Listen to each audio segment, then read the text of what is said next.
Sa ibang balita, tinututukan din ng Department of Agriculture ang pagpapataas ng ani ng mais at iba pang feed crops. Mahigit 5 bilyong piso ang alokasyon para sa National Corn Program ngayong taon. Si Vel Custodio sa report live. Vel.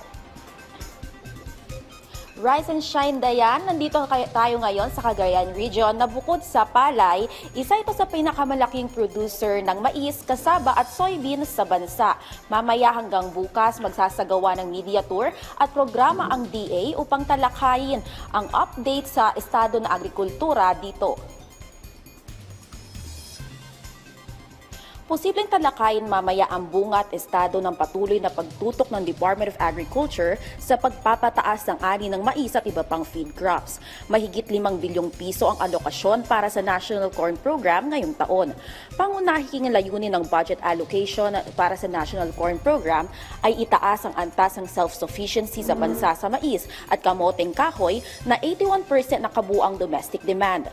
Nakalatag na rin ang Philippine White Corn Industry Roadmap 2024 to 2029 na nakatuon sa pagpapalakas ng consumption ng mais bilang alternatibong pagkain sa bigas.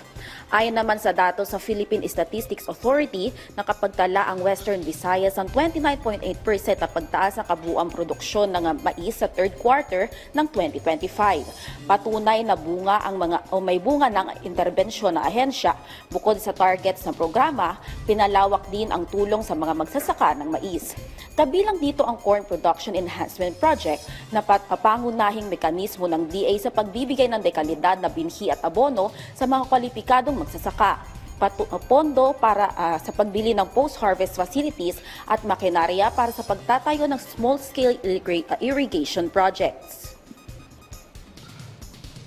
Dayan, nauna nang sinabi ng DA na by 2026 target na ng NFA na bumili ng white at yellow corn para mabalanse ang supply at demand sa merkado, gayon din ay matulungan ang mga lokal na magsasaka. Balik sa iyo, Dayan. Maraming salamat, Vel Custodio.